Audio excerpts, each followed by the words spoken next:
give you something, and I want you to chew on it. When I say home field advantage, let's just start there. What are the biggest home field advantages in sports right now? One of them, like in my mind, like when you go to the link, like you know what you're getting into. Okay. I would say some of the biggest home field advantages.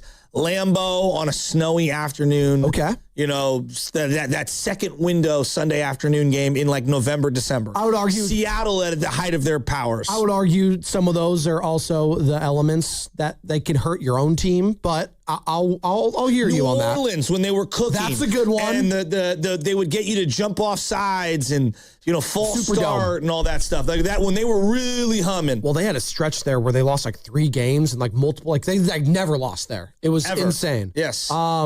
Just a couple. A lot of them in football. I think in basketball, like Madison Square Garden tends to be a really good home field advantage. At least you feel like it does. That's a good one. Basketball, you don't think of it as often when it comes to, home court advantage. More college. Correct. For me. If we're going basketball, right. I would say like the college Rupp Arena or, Chapel Hill or Duke. Like those are incredible environments. The Carrier Dome, Syracuse, like, right? No? No, I do. And if we were going to flip it to the NBA, and I'm in agreement with you on the college aspect, I do think, Roracle, once upon a time, was a huge home field advantage. Agreed. It was home court, excuse me, if we're going basketball. Back in the day, the Garden. Yes, absolutely. Yeah, to an extent, even the LA I would Forum. say the Forum and also Crypto, aka Staples, there is an element of the lights being the way they are, the banners. Just ask Steph Curry. There's something weird that goes up when you go down there. There's depth perception and also the the aura, if you will. I don't know how to describe it, but there's something. Can I give you also another one that I think is underrated? Is I think Denver in general tends to be underrated. Both altitude. Football and basketball. Big time altitude. And I'll give you a current one that nobody wants to give them love. I think Oklahoma City, every time I turn on a game, it feels like the Oklahoma City Thunder crowd is going crazy. Thunderdome, baby. People may not like them for whatever their reasons are, but you can't, I don't know. I respect their fans. I can't knock them. No, they get really loud. They get really. They wear the shirts. They wear the shirts. They go crazy. They embrace the Thunder. Do I think it should have been at the expense of the Seattle Supersonics fans when they moved? No, I do not. No. But it's working in Oklahoma City. It is. Absolutely. They love their team. They do. Do they love them more than the Oklahoma Sooners if they're good? Probably not, but that's just the nature of the beast in the Midwest. All right, so I say all that to say this. I was watching the game this weekend all the games between the A's and the Giants, and obviously the A's are playing Sacramento in a AAA ballpark. And, I've been watching them play there the last couple of years now, and it's so hard for me to wrap my mind around, first and foremost, that the A's aren't in Oakland anymore. It's still just kind of weird to see that it was rivalry weekend in sports, the Battle of the Bay, what it used to be, right, between the Bay Bridge series, if you want to call it that, between the A's and Giants. It was really fun. It's something I think you looked forward to every year, Joe. I looked forward to it. Whether you're going to Oakland, whether you're going to San Francisco. I remember going with my dad a couple times over the years growing up.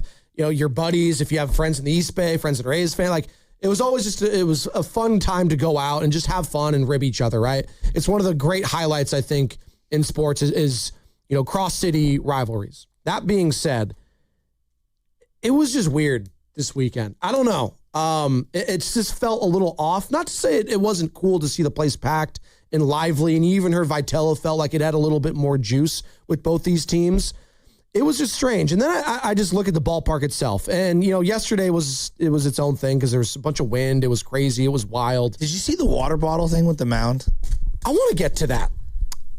The mound has been an issue for this team, for the A's. Because I know we're not really locked in on the A's when they're Sacramento. No. It's been a AAA team. They've been an embarrassment. They've been a dumpster fire. We've been talking about, just the mess that they've been rather than the actual team on the field. And the team on the field's actually been pretty good this year. That was a good series win for the Giants. The A's are first in the AL West. Now they're 23-23, but they got a lot of talent there. Something I want to get into in a little bit as well. But the mound being an issue, the fact that they're in a AAA ballpark, the fact that they're in a shed when they're talking to the media. Sam, I know you were there this weekend. Were you a civilian, Sam? Or were you... I know, that's the phrase we use. Or were you covering the weekend? I covered Saturday, but the Giants don't do their pressers in the shed. They do it Tony did his post game in the hallway outside the clubhouse. And then the players, we go into the little tiny locker room that's in there, and we did it there. So did it feel very Amateur low hour. level? Honestly, it feels cozy watching games there, if I were to describe I'm it. talking about covering it, like in terms of after. Nah, not really. I mean, I don't go to a lot of games on the road to be able to compare it. Like, they're going to be in Arizona tonight. Like, I have no idea really what that post-game coverage is like, whether they're in the office or in the hallway or whatnot. So in the hallway, it felt a little different, but nothing too crazy. This is what I'm getting at. I'm just going from the pitching perspective because it's a AAA ballpark for the A's. And yes, offensively, it's going to help them because it's a smaller ballpark. Yeah. And we've seen that. They have a lot of big thumpers. Nick Kurtz. Arise hit 2 home runs this weekend. Thank you. His first 2 home runs of the season. Year. There you go. So it clearly helps them in that respect. But when I say home field disadvantage, this is what I'm talking about. And this is why Giants fans should also just be so blessed to have the ballpark they have, it being a pitcher's park and it being so damn gorgeous and beautiful. The A's as a pitching staff this year at home have a 5.39 ERA. On the road, 3.28. Their opponents slugging 4.82 at home. On the road, 3.67. Opponents OPS 8.57 in Sacramento. On the road, 6.74.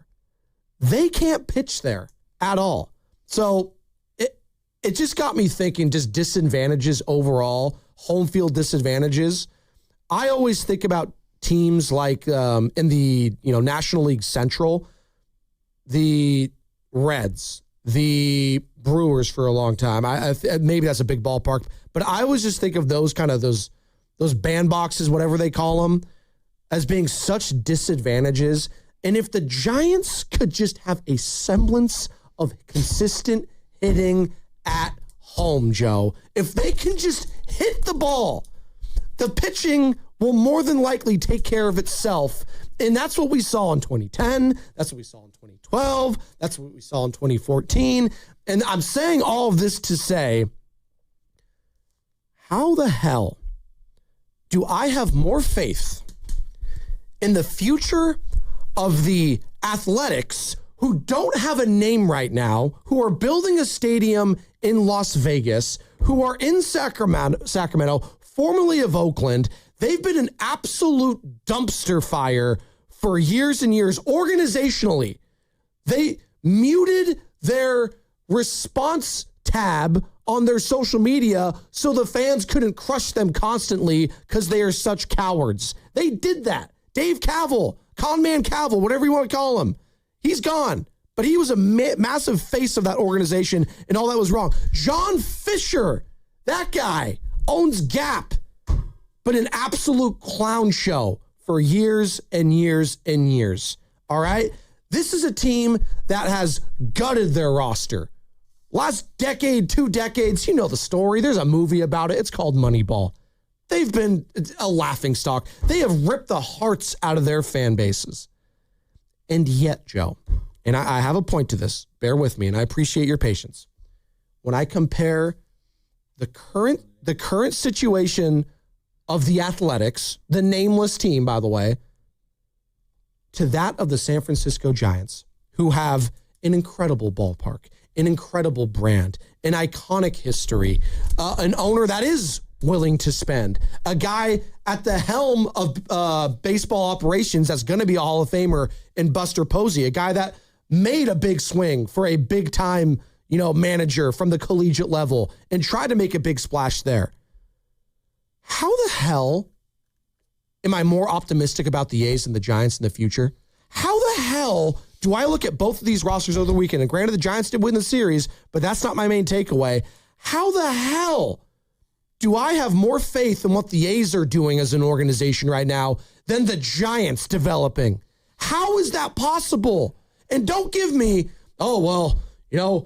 ownership. If ownership just changes, because I hear a lot of that from the Giants fans. It goes back to ownership. It's their problem.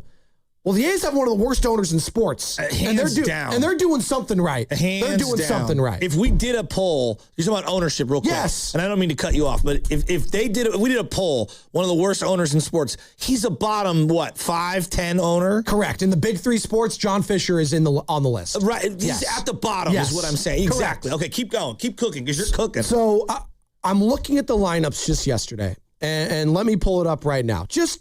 We'll just go yesterday. I look at the guy leading off already, Nick Kurtz. He's already a superstar. He's one of the best players in baseball. He's on a 40-game active on-base streak, which leads Major League Baseball. He's actually started off slow. He's batting 270, on-base percentage 432. He's slugging 481.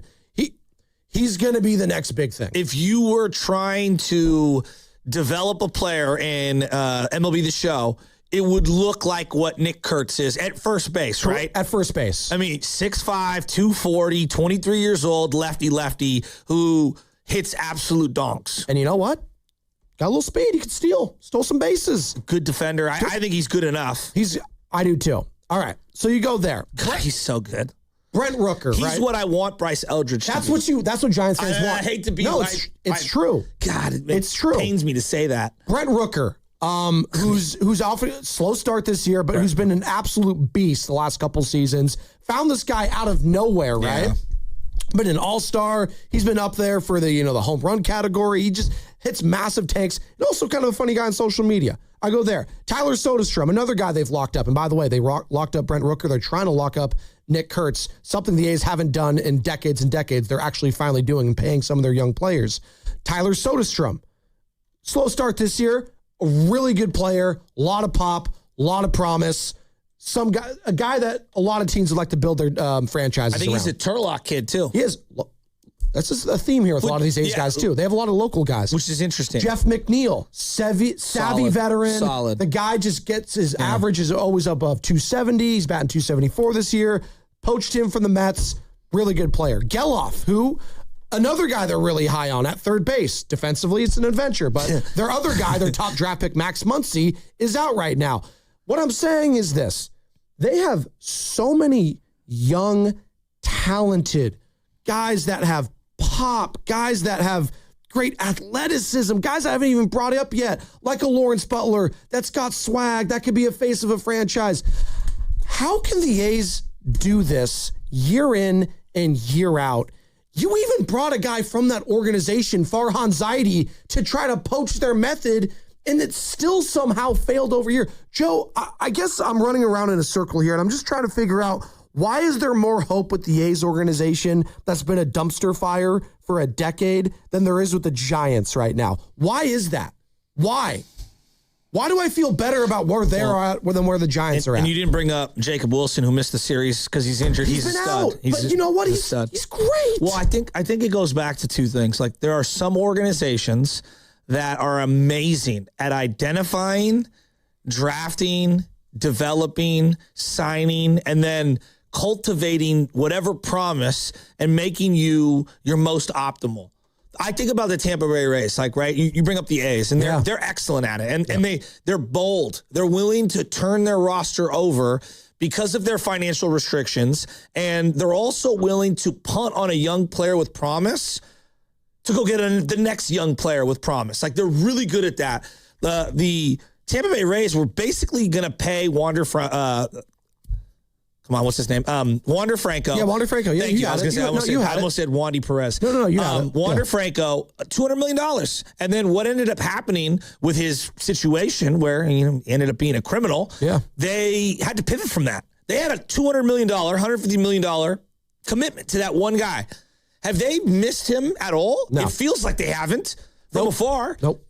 Right? And so they, like the A's, are amazing at drafting, signing, developing, identifying, bringing up and nurturing, and then letting them play. Yeah. And then when they see signs that maybe they could upgrade or they're willing to go in a different direction, they move off that guy immediately. I've just wrote down, and I'd like to get through it.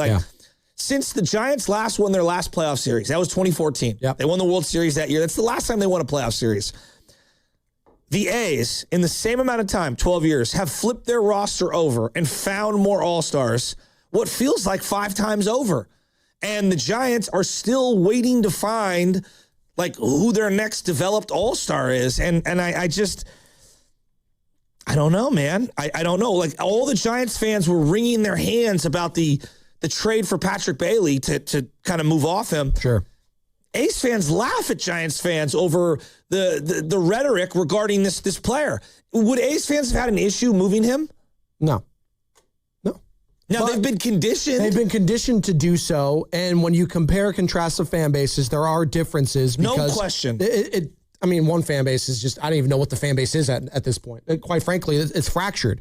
But I just think it's an interesting exercise when I watch both of those teams this weekend and everything that has gone wrong organizationally and at least optics-wise, because that's ultimately what it is. Just the optics around the A's have been awful, but the team is incredible. The young talent just oozing everywhere. Now, they have no pitching, which is a big problem, outside of Severino, who can't really pitch at home, and they signed him to a big contract, and that's ultimately going to be their bugaboo. But again, their ability to draft and develop these guys, Joe, and give them the leash to make mistakes had me frustrated about what I'm not seeing with Bryce Eldridge on the other side.